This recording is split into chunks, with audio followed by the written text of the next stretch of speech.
Selamat pagi, perkenalkan saya Cindra Triuniar sebagai salah satu peserta sertifikasi dosen dari Sekolah Farmasi ITB. Pada video kali ini saya akan menjelaskan mata kuliah yang saya ampu pada semester ini, yaitu dasar-dasar farmasi klinik. Mata kuliah ini memiliki bobot 3 SKS, 2 SKS kuliah dan 1 SKS berupa praktikum di laboratorium simulasi farmasi klinik. Mata kuliah ini menjelaskan tentang dasar-dasar pengetahuan mengenai pelayanan kefarmasian berorientasi farmasi klinik, baik dalam proses penggunaan obat maupun pelayanan farmasi klinik yang terintegrasi dengan proses di rumah sakit atau fasilitas kesehatan lainnya. Sehingga kami akan menjelaskan mengenai peran apoteker dalam pelaksanaan pelayanan farmasi klinik di beberapa fasilitas kesehatan. Pada praktikum, mahasiswa akan dibekali juga dengan praktek di rumah sakit, puskesmas, dan juga apotek. Kuliah ini diawali dengan pertemuan pendahuluan di mana saya biasa menjelaskan deskripsi mata kuliah, kemudian tujuan yang ingin dicapai, jumlah pertemuan atau materi apa saja yang akan disampaikan selama satu semester, kemudian referensi yang digunakan, dan dijelaskan juga metode perkuliahan serta sistem penilaian dan bobot penilaiannya kepada mahasiswa. Materi-materi yang akan dibahas mengenai dasar-dasar pelayanan farmasi klinik, pelaksanaan pharmaceutical care, medication error, wawancara sejarah obat, visite ke ruang perawatan, cara dispensing obat yang baik, reaksi obat merugikan, prinsip-prinsip medikasi, pemantauan terapi obat, evaluasi penggunaan obat, dan dukungan nutrisi di rumah sakit. Pada metode perkuliahan, setelah selesai pandemi, perkuliahan dilaksanakan secara penuh. Begitu juga dengan praktikum dilaksanakan secara luring di kelas. Adapun keterlibatan mahasiswa akan dilibatkan dalam pemberian tugas berupa presentasi, juga problem based learning. Problem based learning diaplikasikan pada materi PTO atau pemantauan terapi obat.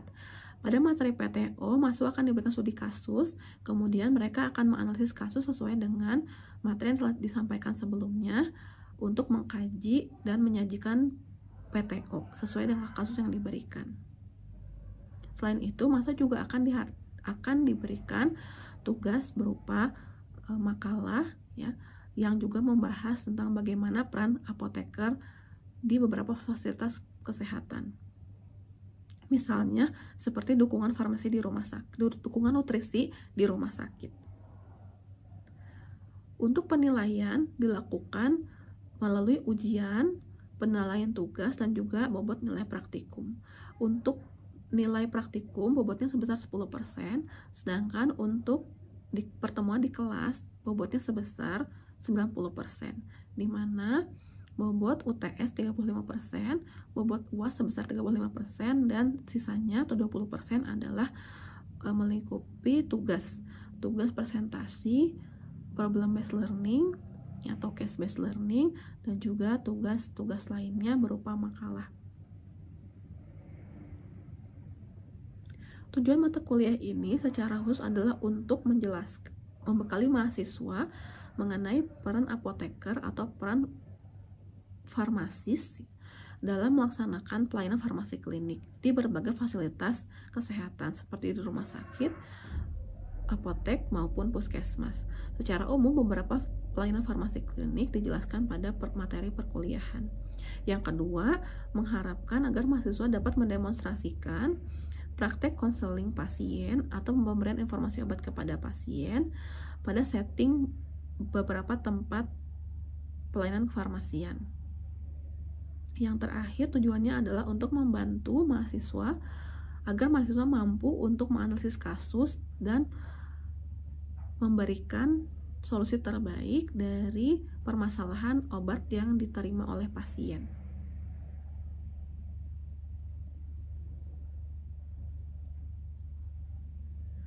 Untuk RPS dan materi-materi mata kuliah akan saya upload di Edunext sehingga bisa diakses oleh mahasiswa setiap saat.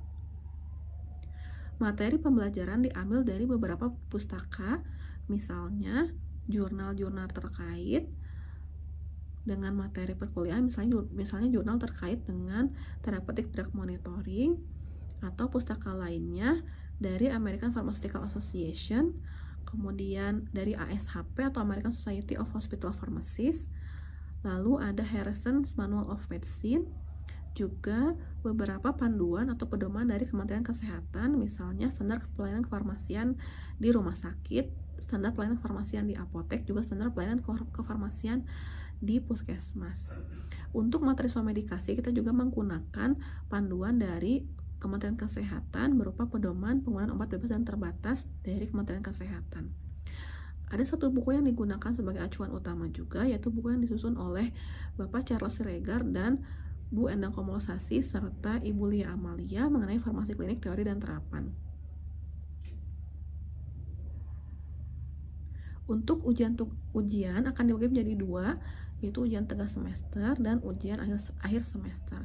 Bentuk soal akan berupa soal uraian yang memaparkan beberapa peran atau pelayanan farmasi klinik oleh apoteker, yang ada juga pembahasan kasus sederhana, misalnya kasus somedikasi.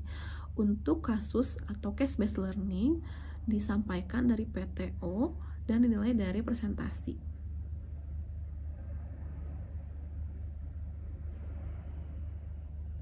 Materi yang akan disampaikan pada perkuliahan sebagai contoh untuk sertifikasi dosen ini adalah materi mengenai therapeutic drug monitoring yang akan disampaikan setelah video ini. Terima kasih. Therapeutic drug monitoring, ya. Kalau kalian lihat di silabus, pada silabus itu tertulis EBM, ya, evidence based medicine. Sebetulnya materi EBM sudah disampaikan oleh Pak Tomit, ya, di mata kuliah KIO. Nah, jadi di sini saya menyinggung tentang TDM karena nanti di praktikum itu mungkin ada beberapa topik yang terkait dengan individualisasi dosis. Ya. TDM ini erat kaitannya dengan PHC. Nah, apa itu PHC? Ya, PHC itu farmakokinetik, ya. Jadi kita bagaimana mengkorporasikan atau mengintegrasikan ilmu farmakokinetik ke dalam praktek klinis lah, ya, dengan TDM ini. Ya, sebelumnya ada yang pernah dengar TDM nggak? Di Farkit kan biasanya, ya. Ya, betul. Jadi nanti saya akan jelaskan kembali bagaimana aplikasinya di farmasi klinik. Nah, ini silakan saya lihat gambarnya. Mulai dari gambar orang, ya. Ini ada gambar orang sebagai target yang akan kita periksa, ya. Jadi seseorang yang menggunakan obat akan kita periksa ada obat dalam darah atau dalam sampel lainnya, ya. Tidak selalu darah, ya. Bisa juga sampel yang lain, nanti harus saya jelaskan di slide selanjutnya. Dari manusia ini nanti sampel pasien kita ambil sampelnya, kemudian dianalisis. Pada proses analisis nanti ada beberapa analisis menggunakan kromatografi ataupun metode lainnya, ya.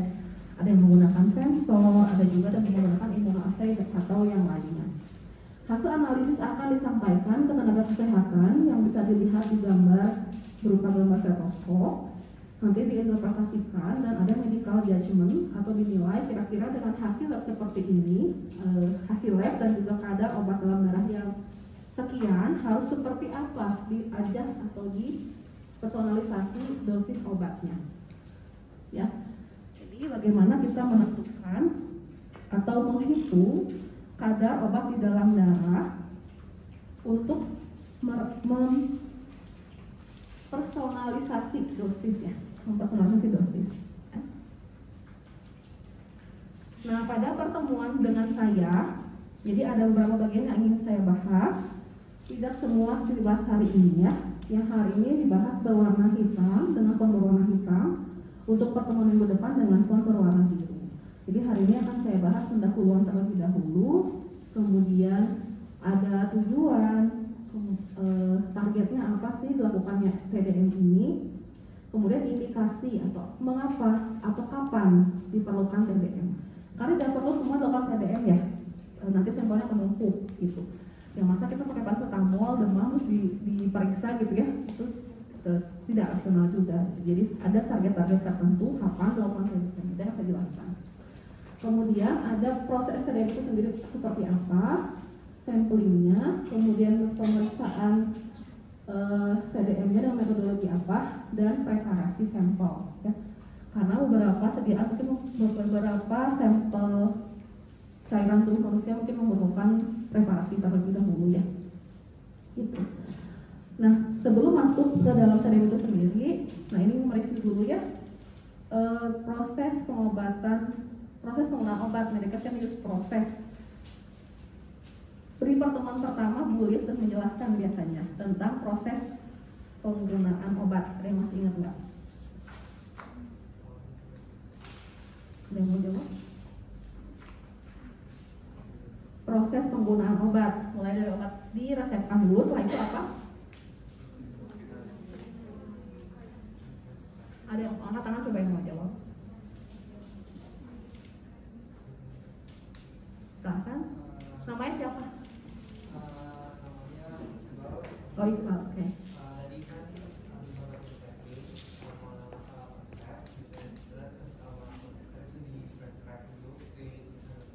Itu transkrip. Terus obatnya disiapin, obatnya diberikan. Terus yang terakhir setelah itu diberikan. Betul ya. Jadi setelah obat diresepkan itu, nah sebagian besar kita hanya tahu sampai administering ya. Jadi setelah obat diresepkan untuk prescribing, apoteker akan menerima resepnya. Oh, maaf, terima kasih. Nanti ada hadiah di akhir ya. Di bawah naik Osaka hadiahnya ya. Oke, jadi setelah obat diresepkan, farmasi itu menerima resepnya, nanti di transcribe atau diterjemahkan lah ya. Apa sih permintaan dokter itu? Setelah itu nanti disiapkan obatnya atau dispensing dan diberikan kepada pasien. Nah, setelah diberikan itu perlu monitoring, ya, perlu dipantau, gitu. Apa saja yang dilakukan pada saat proses monitoring? Memantau respon pasien dan juga kita melaporkan dan mendokumentasikannya. Ya. Seringkali tahapan terakhir ini yang terlewat, ya, terutama pada beberapa kategori pasien. Sehingga farmasi perlu melakukan TDM ini pada fase monitoring ini. Apa buktinya? Ini ada sebuah studi yang menyebutkan bahwa ternyata peran tenaga kesehatan dalam proses penggunaan obat itu memang sangat sedikit ya pada proses monitoring ini. Sepertinya tidak hanya penggunaan obat ya, kayaknya beberapa kondisi lain juga masalah follow up adalah masalah yang paling PR ya. Masalah follow up, feedback dan seterusnya. Nah, pada penggunaan obat ini juga sangat terlihat bahwa paling tinggi itu adalah proses administrasi. Jadi kita banyak terlibat aktif di proses pemberian obatnya. Farmasi ditranskripsi dan verifikasi, dispensing tidak terlalu banyak 15% saja. Karena dibantu oleh tenaga teknis farmasian ya biasanya. Dan prescribing ini juga kecil karena tidak semua apoteker boleh meresepkan. Ini dikatakan prescribing ini untuk kondisi komunikasi, jadi memberikan obat komunikasi. Yang 3% ini, nah ini yang paling kecil ya, proses monitoring itu. Jadi ini salah satu hal yang jarang dilakukan, oleh karena itu disampaikanlah materi TDM pada hari ini. Nah, apakah itu TDM? Nah, jadi TDM itu merupakan pengukuran atau proses praktek klinis ya untuk mengukur parameter kimia. Ya, jadi khusus parameter kimia dari obat atau metabolitnya. Jadi bisa saja obat itu diaktifkan terlebih dahulu ya melalui first pass metabolism ya, masih ingat tingkat berapa sih Pak Parkin sekarang? Oh, tingkat 3. Ya, jadi ada first pass metabolism kan ya, kadang ada obat itu berupa prodrug misalnya, dia perlu melalui dulu proses metabolisme di hati untuk kemudian menjadi bentuk aktifnya. Jadi yang kita periksa bisa obatnya atau metabolitnya pada plasma atau serum atau lainnya ya. Beberapa definisi menyebutkan hanya pada plasma atau serum. Tapi nanti di belakang kalian bisa mengetahui bahwa tidak hanya plasma atau serum, bisa juga di cairan saliva ya, atau bahkan di rambut juga ada yang terdistribusi di rambut cukup besar ya. Yang nantinya hasil pemeriksaan ini itu akan menghasilkan interpretasi medis yang tepat.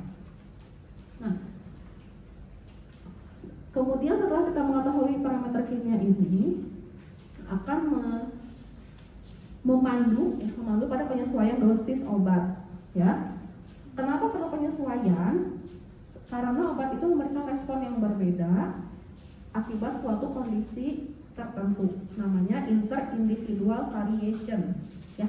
Jadi ada namanya interindividual variation. Mengapa di orang yang ini efektif pada dosis sekian, tapi pada orang B atau pada pasien B tidak efektif pada dosis sekian, ya? Karena adanya interindividual variation, gitu.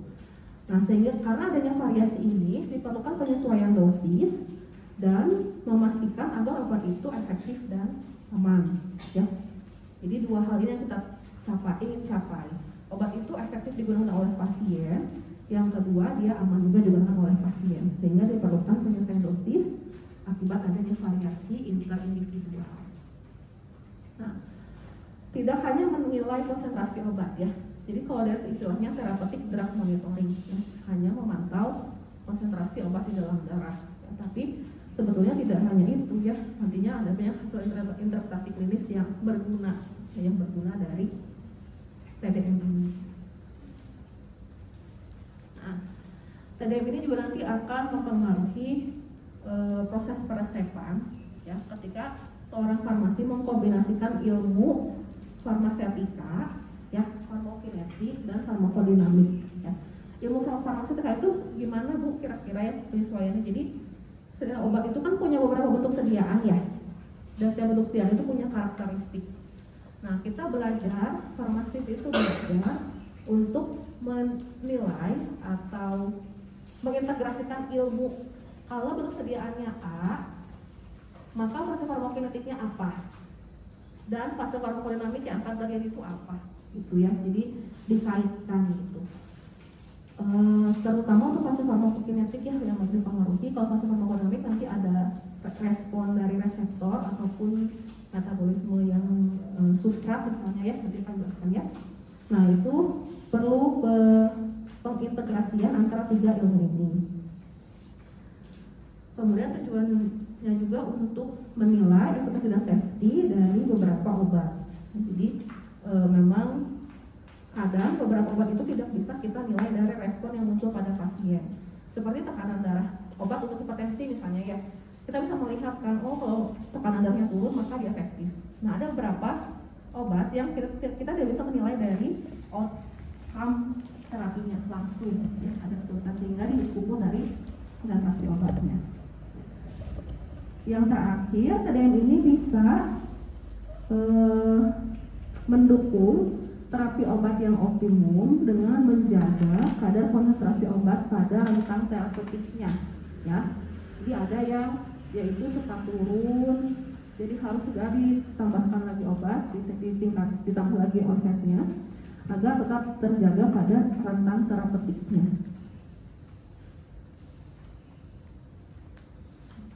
Ini ada sedikit review aja, ya. Mungkin farmakologi sudah pernah hubungan antara konsentrasi obat berdasarkan setiap menitnya, ya, setiap titik waktu.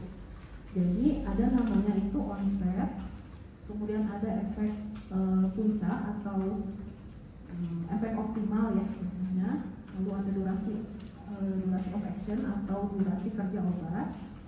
Nah, yang diperhatikan adalah garis merah, ya. Ada dua batas, ya. Yang di bawah itu adalah minimum effective concentration to desired response. Jadi konsentrasi obat minimum untuk menimbulkan efek yang diinginkan, ya. Ini tuh yang bawah. Kalau yang di atas adalah konsentrasi minimum untuk menimbulkan efek yang tidak diharapkan.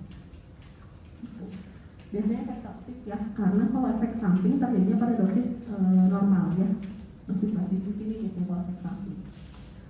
Nah, jadi ketika obat digunakan itu dia membutuhkan waktu beberapa menit hingga tercapainya onset atau mulai muncul atau mulai mencapai konsentrasi minimum untuk terapi, itu namanya onset, ya. Kemudian sudah mulai berjalan, terjadi efeknya, tapi membutuhkan waktu untuk sampai ke efek maksimum dan nanti perlahan-lahan turun.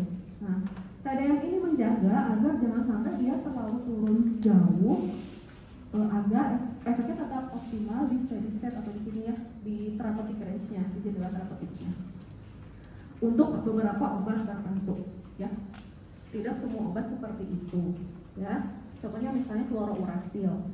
Fluorouracil itu untuk mengoptimalisasi efek, maka dilakukan TDM agar konsentrasi obat tidak turun terlalu jauh, dijaga tetap dalam konsentrasi atau rentang terapeutiknya.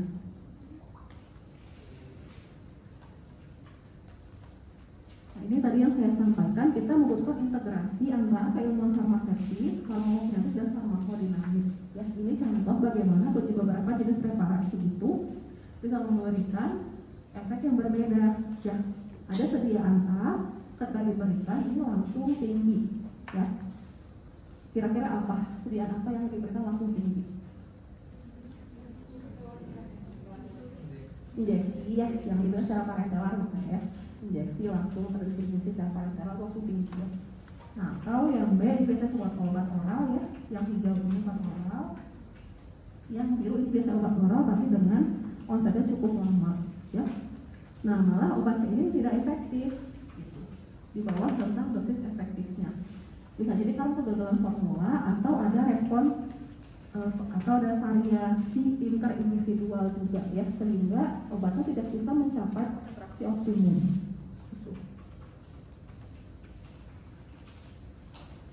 Nah, itu tergantung, ada beberapa yang disebabkan oleh perbedaan bentuk sediaan. Nah, ini sedikit review dulu ya,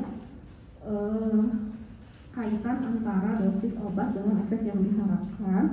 Jadi yang pertama itu obat dikonsumsi, maka obat akan melalui serangkaian proses farmakokinetik dan dia mencapai konsentrasi di dalam cairan biologis ya, dalam darah lah ya, dalam darah.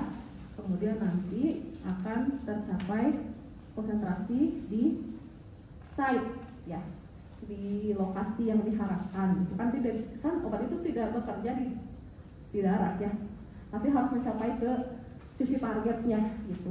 Jadi dari cairan tubuh itu di dalam darah itu dia berputar, ya terdistribusi ya, bukan berputar, terdistribusi, kemudian nanti akan mencapai sisi aktifnya dan memberikan efek farmakologi. Nah, kadang obat itu diperlukan juga proses metabolisme menjadi metabolit aktifnya untuk memberikan efek ya. Biological fluid concentration dan effect size concentration itu, effect size ini panahnya dua ya, bolak-balik. Jadi dua arah ya, reversible. Dia ke sisi aktif, nanti dia akan kembali lagi juga ke darah setelah selesai menyelesaikan pekerjaannya, nanti dikeluarkan atau diekspresikan ya. Gitu. Oke, nah pada proses ini ada di bagian bawah ya, ada variabilitas farmakokinetik dan variabilitas farmakodinamik. Nah, ini yang dikatakan tadi inter-individual variation. Jadi ada variabilitas bisa pada proses farmakokinetik dan juga pada proses farmakodinamik. Batasannya mana? Batasannya itu adalah di effect site concentration ya. Jadi ketika obat sudah mencapai sisi aktifnya, maka kita simpulkan dia mulai memasuki fase farmakodinamiknya. Ya, dengan begitu nanti akan muncul beberapa perbedaan yang kita sebutnya farmakodinamik variability ya.